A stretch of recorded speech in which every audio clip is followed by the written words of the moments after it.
Okay, here we go. You're celebrating the victory of the JLP, I see, Asa. Well, Asa, and hello, everybody. Good night. It's a late night we're on tonight. We have the latest results of the Jamaican election. These are official results we just got in.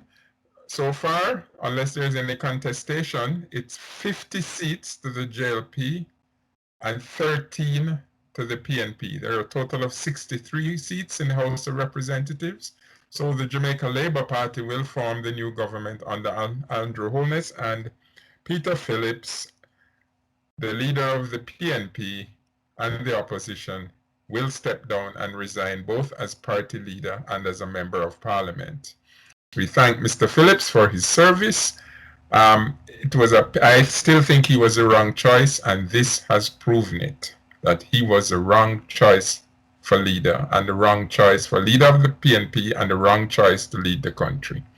And the Jamaican people have spoken and given the PNP a shellacking. They have told the PNP a resounding no, and given Mr. Holness a very strong mandate for the next 4 years. Anything you want to say, Asa? Well, I was looking at some of the footage from the various reports from the various journalists and stations from Jamaica, and I must say from what I've seen, it was nice to see everybody wearing masks, having social distancing, and so on. So that is, and even one of the even when the incumbent prime minister was interviewed, he had his mask on. So I think that is very encouraging. It shows that Jamaican people is taking this pandemic seriously, and I'm hopeful that once Prime Minister Hollis has the mandate, that he would govern accordingly and give good weightage to all the troubles that that's in front of him. Yeah, so I think we can safely congratulate the Andrew Holness team for their victory at the polls today. As I don't think anybody's really surprised. I'm a little surprised at the margin, because it shows that the polls underestimated Mr. Holness's victory. They did predict his victory, but it was not. It was. I don't think it was quite as wide. But the statisticians will peddle with the numbers, and I guess we'll get a final verdict on that. I think the Jamaicans have made the best choice from two bad choices. So they have shown electoral wisdom here. They've chosen the lesser of two evils. As I mentioned before, Dr. Phillips will be stepping down completely out of politics. I went to school with Peter Phillips. He's a bright guy, but I never thought he was and he was a reasonable finance minister, but I don't think he had the qualities that were really needed, and certainly not the age and the stamina and the health that was going to be needed to navigate Jamaica through the economic tsunami that is coming. So I want to caution Jamaicans that now that this is out of the way, gird your loins, because it is not over yet. There's an economic tsunami coming from the virus crisis, and I am again at this point, and now that Peter Phillips is stepping down, and now that the PNP is such a minority party, I believe that the conditions are ideal for Mr. Holness to approach the PNP, leaderless at the moment, the leaderless PNP at the moment, and ask for a coalition government, some kind of, and the government of national unity. This can be temporary. We can go back to the old style politicking if we want after this. But if we really, we can use this crisis, and Mr. Holness has everything he needs. He now has a strong mandate from the people of Jamaica. He needs to call for unity now. He needs to. This is not the time to gloat. This is not the time to exclude the opposition. They still represent a significant amount of the Jamaican people. I wish Mr. Dr. Phillips well in retirement. As a cancer survivor myself, I can tell you, I never did believe this claim that he was fit and cancer free. I hope he is, but that is not a surety. And Jamaica needs surety of leadership right now. And the Jamaican people have made a sensible choice because they know that there may be no signs of cancer now, but that can change tomorrow. And then what? We're in the middle of everything. We have to go change prime ministers. You get I, me? You I, get me, sir? yeah, yeah, I understand. But at least, like you say, that point is mute now. And more importantly, is for the people to really take stock of the situation. And Mm-hmm. given that Prime Minister Holness has the vast majority, since he's already got a majority, he could push through most of the policies. But however, there are some very important things that maybe he should take advantage of, like you say, take advantage of this crisis and do some really substantial changes, like Exactly. Exactly. repatriating the Constitution, maybe reform the have electoral reform, and perhaps to really look at ways of battling this pandemic by having infrastructure spending.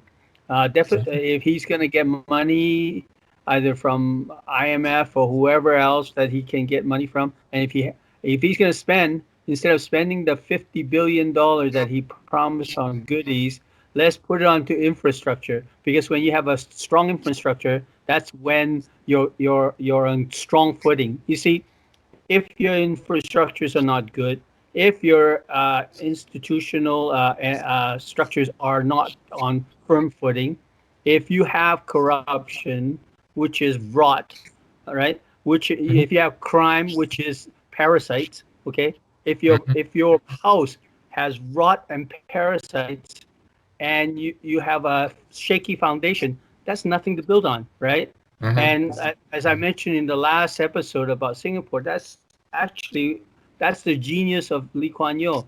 He went and he saw that and he says, okay, I cannot have rot, therefore I cannot have corruption, and I cannot house parasites because every energy, every cent that we have to put towards our future. So he wrote out the corruption, he routed out the crime, and then the structure. Well, I cannot rely on the previous structure because it is not appropriate or is inefficient for our future growth. So he restructured a lot of the government bodies and the various structures and the very ministries and all that. So after you've done all this groundwork, then you build. Mm-hmm. Whereas if you, like Dr. Hollis was talking, Prime Minister Hollis was saying, okay, currently we have all this crime, all this corruption, all this inefficiencies, and infrastructure that you have mentioned that do not carry internet throughout the island. There, the power supplies are not reliable and so on. Well, if you have all these inefficiencies and you talk about artificial intelligence, that doesn't make sense, right?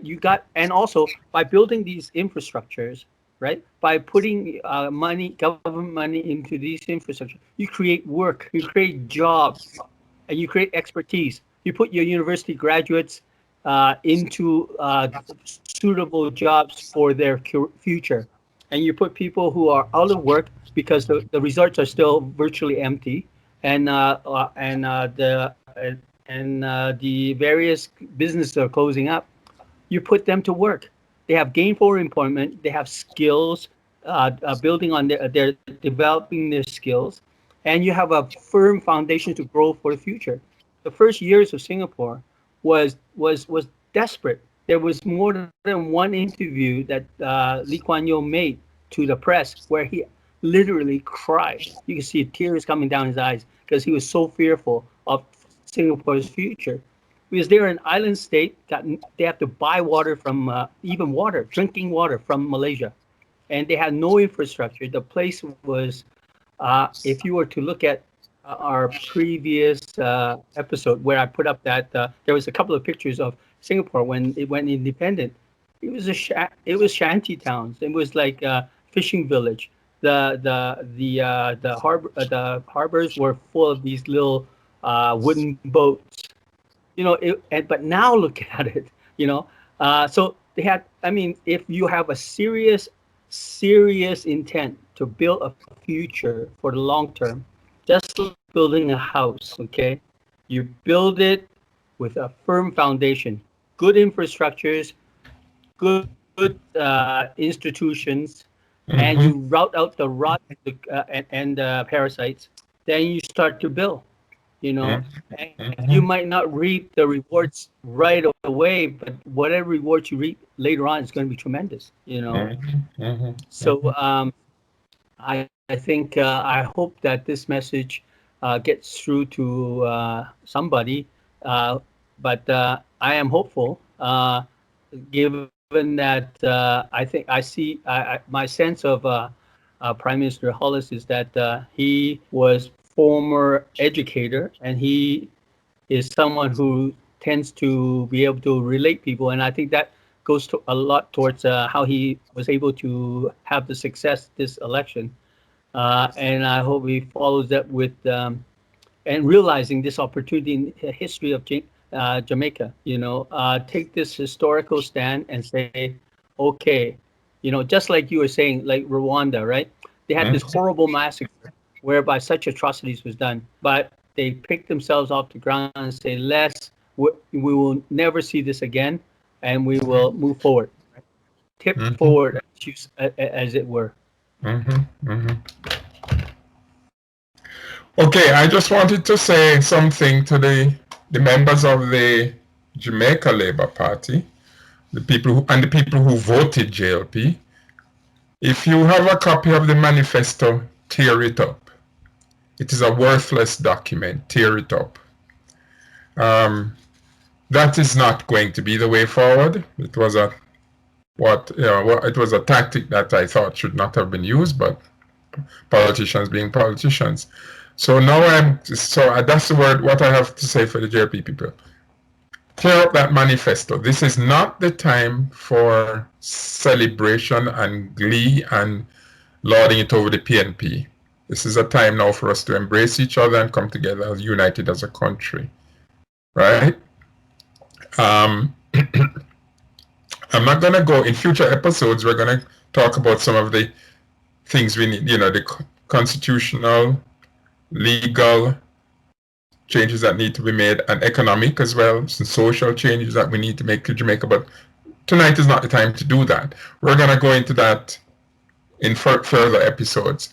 But so I just wanted to say in closing, that in future episodes we're going to go into some of the changes that need to be made into Jamaica in those areas. But I urge the members of both parties now to embrace and to come together. We're in this ship of Jamaica together. It's heading for the COVID-19 iceberg.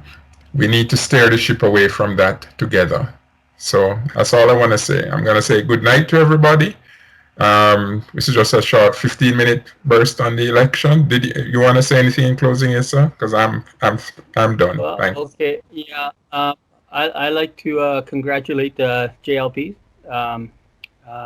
party for winning the election, and this having a majority government means a lot of the policies that is required for immediate action can be handled. That can be put through Parliament quickly, and take this really. This is a prime opportunity for you to really build a strong foundation for the future. So by all means, celebrate. I think you deserve it. But in the meanwhile, realize that tomorrow is a working day, and you have to work for. I just realized something, Issa. The JLP actually have that two-third majority in the House. Really? Well, Yes, then they could. they have a third. A third of the House will be 21. The third of 63. The PNP don't even have that third. So the JLP have more than the 2/3 majority that they need to make some of the changes. Yeah. So if they have everything now, they have the 2/3 majority, this vast mandate, they have 4 clear years ahead. Yeah. It will be this So will have then, excuse. The JLP and Mr. Holness will have no excuse if they fail at this. here's the thing. A lot of times when political parties gain a major majority in the polls, and they come into government, they tend to feel that the mandate is on their election campaign. Then they start to carry it out. I think that there are people within the Jamaican government who probably realize the dire condition in the vaults of the Bank of Jamaica. Mhm. Foreign reserves are dwindling, and whatever funds they will be getting, please do not use it for the goodies. And for Prime Minister Holness, you could be a very successful prime minister and go down in history as one of the better prime ministers As in Lee, Jamaica's people history. talk about, you're the the former prime minister of Singapore, Lee. Yeah, You but know, there's the difference. There's the difference. You could be considered as one of the better prime ministers. However, you could stand up head and shoulders as the founding father of the new Jamaica, as the person who brought Jamaica into the exactly, new age, and exactly, you can turn Jamaica from its current kind of third world holiday resort town into the mighty metropolis that can wield its own weight in artificial intelligence, high technology, or whatever that you have in mind.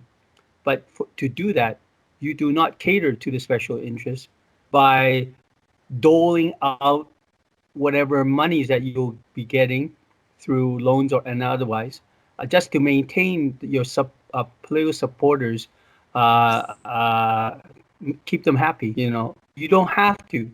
With this kind of mandate, you don't have to keep anybody happy. Do what's right. Like our last episode says, do the right thing, and become the greatest prime minister in Jamaica's history by turning Jamaica around and building them to be the miracle of the Caribbean. Just like Singapore was the miracle of Southeast Asia, right? Tiny little nothing country, a juggernaut in that whole region, and in all these different islands in the Caribbean, most of them are going through the tradition of being a resort economy, because it's easy money and you don't have to work very hard. Well, if you want to raise your head and head and shoulders above the rest, and you want to be the miracle in the Caribbean, do the right thing. amen. So on that note, Asa, we're gonna say good night to our audience. Good night, Asa. All right. And I Good look night. forward to the couple episodes we're going to do on the changes we're talking about that need to be made. Right. Okay, good And night.